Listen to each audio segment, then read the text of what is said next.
Pero mientras tanto se conformarán con vivir en esa piscina, en ese lugar que ellos conocen, en ese lugar donde tocan fondo, en ese lugar donde dicen me cubre por aquí y siento que no me voy a ahogar.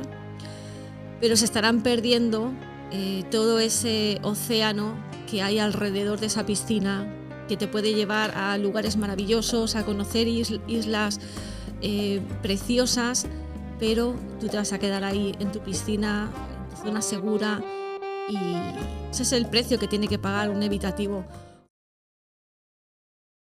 Él me decía que le gustaba porque era muy divertida, simpática, y yo le decía que él me gustaba por su seguridad, su inteligencia y su forma pausada de ir en la vida. Éramos completamente opuestos. Y así fue avanzando, y comencé a darme cuenta que siempre en esas juntas eran apasionadas pero esporádicas. Cada día que pasaba, la noche, al día siguiente sentía que lo agobiaba, y creo que él activaba su desapego, y me lo transmitía. Y yo salía arrancando de su casa porque sentía que me quería lejos de su departamento, mejor dicho, de él. Algunas veces él evitaba caminar juntos por lugares donde estaban sus conocidos. Cada vez que sentía que debía alejarme de él, aparecía con pequeños gestos como invitaciones a comer o regalitos.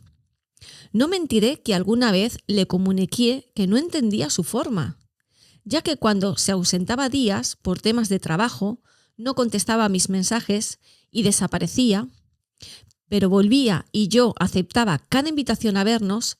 Sin ninguna conversación profunda, yo soltaba cosas que sentía y él solo escuchaba. Dentro de lo poco que conversamos, él me habló sobre su forma, que él era muy lento, que no estaba acostumbrado a ir rápido y que lo entendiera. Y por supuesto accedí porque sentí que me decía la verdad, ya que conocía su historia de un niño golpeado.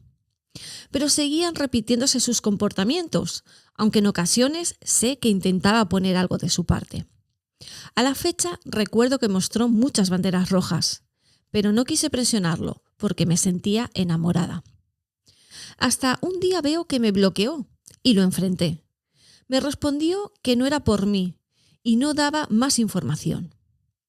Un día le entregué una carta contándole lo que sentía y que quería estar con él y que entendía su forma. No tuve respuesta a esa carta.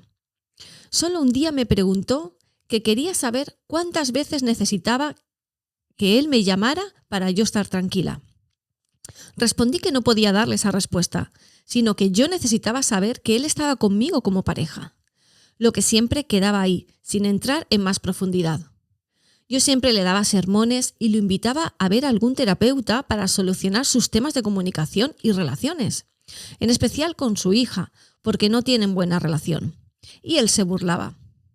Ya en septiembre de 2022 me di cuenta que no había caso y lo enfrenté y le pregunté que si quería estar conmigo o no como pareja, a la cual él respondió fríamente que no quería una relación conmigo, por lo que terminamos. Y supe que 2 meses después volvió con una antigua novia. Entre estos años ha sido muy difícil superarlo. Me di cuenta lo evitativo que es. No puedo negar en decirles que lo busqué muchas veces y él siempre se negó a juntarse.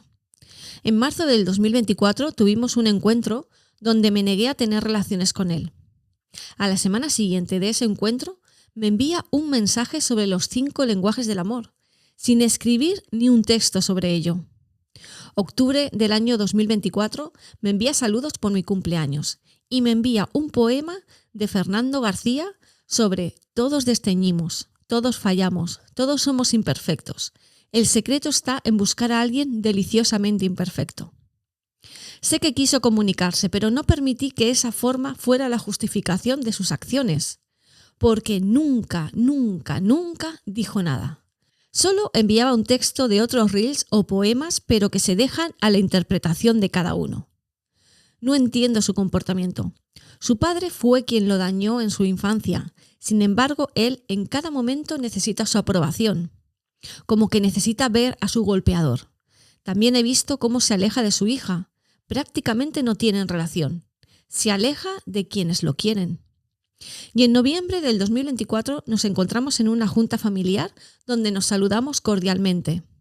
Solo quería escribirles mi historia como un desahogo, como para poder contar en breves palabras mi historia y reafirmar que realmente las relaciones entre evitativos y ansiosos son complicadas, y más cuando una persona no es consciente de lo que sucede.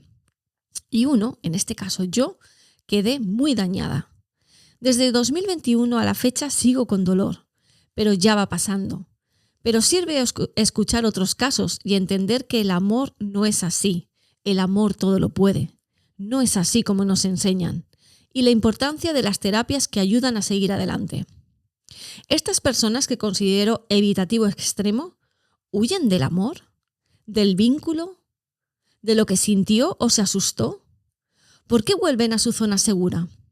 Sé que su pareja actual es tan evitativa como él. ¿Son felices? ¿Alguna vez serán conscientes? ¿Qué tienen que vivir para poder buscar ayuda? Son interrogantes que siempre quedan. Agradezco tanto lo que hacen, que sé que es de gran ayuda para muchas personas que tratamos de entender las formas de apego, pero que al final es necesario mirarse a uno y trabajar nuestros propios apegos para poder llegar a un apego seguro. Bueno, muchísimas gracias por compartir vuestras historias con toda la comunidad, con nosotros. Así que bueno, esta es una historia más que se ve totalmente patrón evitativo ansioso, una persona que evita, una persona que sufre y estas relaciones tan complicadas, ¿no? Y bueno, como bien dice, ¿no? Que muchas veces nos enseñan que el amor todo lo puede, es cierto, ¿no? No, el amor no todo lo puede, pero sí es verdad que si hay amor y las dos partes son conscientes, es verdad que se puede trabajar. El problema es que pues la mayoría de evitativos les cuesta mucho tener el conocimiento de que algo anda mal, algo tienen que solventar en sus vidas, en su mundo interior. Y mira, precisamente acabamos de grabar el podcast de esta semana en el que vamos a hablar sobre esto de los apegos. ¿Por qué al evitativo le cuesta tanto cambiar? Y es que te voy a responder a todas estas preguntas que me estás haciendo. Vas a entender muy bien por qué el evitativo le cuesta tanto asumir y aceptar. Las preguntas, el resto de preguntas que nos haces, ¿no? De que sabes que su pareja actual es tan evitativa como él, si son felices.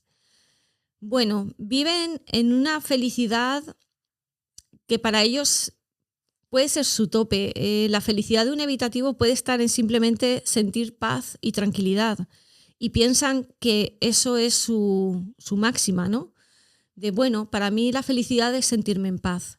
Entonces cuando encuentran a alguien que igual pues tienen un poco las mismas motivaciones, sin demasiados altibajos, sienten que igual eso es lo que van buscando.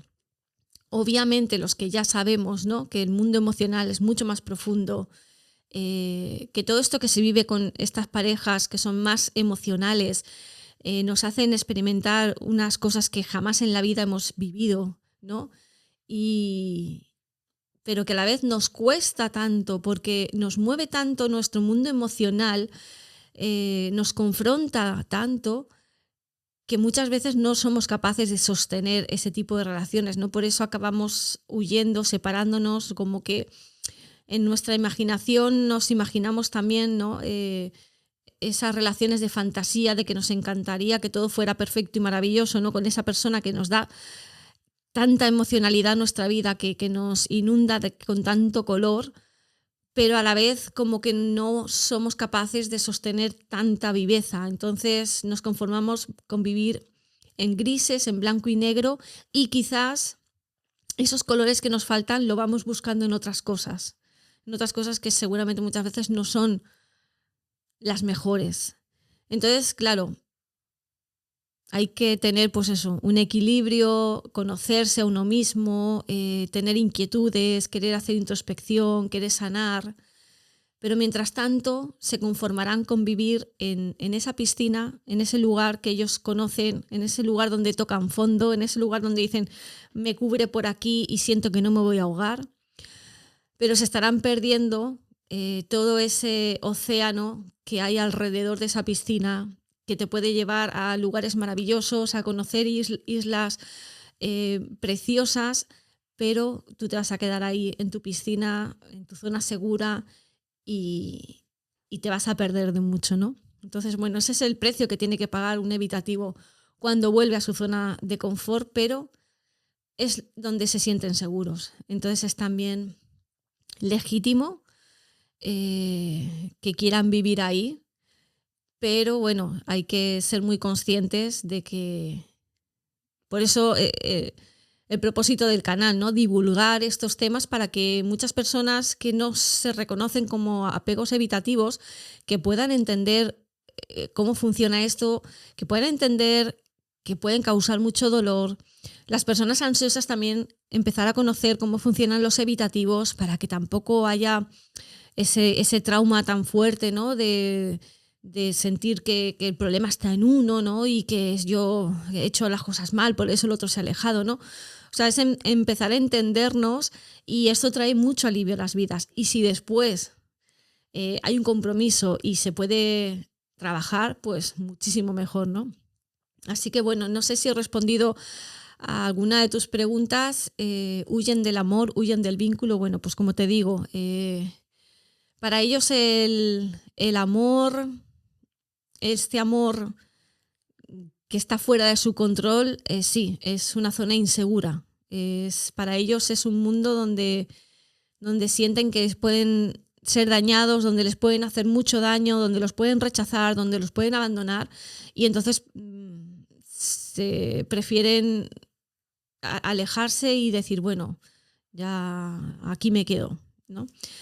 Así que bueno, ¿qué tienen que vivir para poder buscar ayuda? Eso lo vamos a contestar en el podcast de este domingo, así que por favor no te lo pierdas porque te va a abrir también mucho la mente y la manera de vivir las cosas, los evitativos, eso nos va a ayudar mucho. Así que bueno, os doy muchísimas gracias, estamos recibiendo un montón de cartas, vamos a intentar leer todas las semanas una. Y bueno, se vienen cosas súper emocionantes y bueno, encantados de que nos sigáis escribiendo y que lo compartimos con toda la audiencia, que sé que hace mucho bien. Así que bueno, nos vemos a la próxima.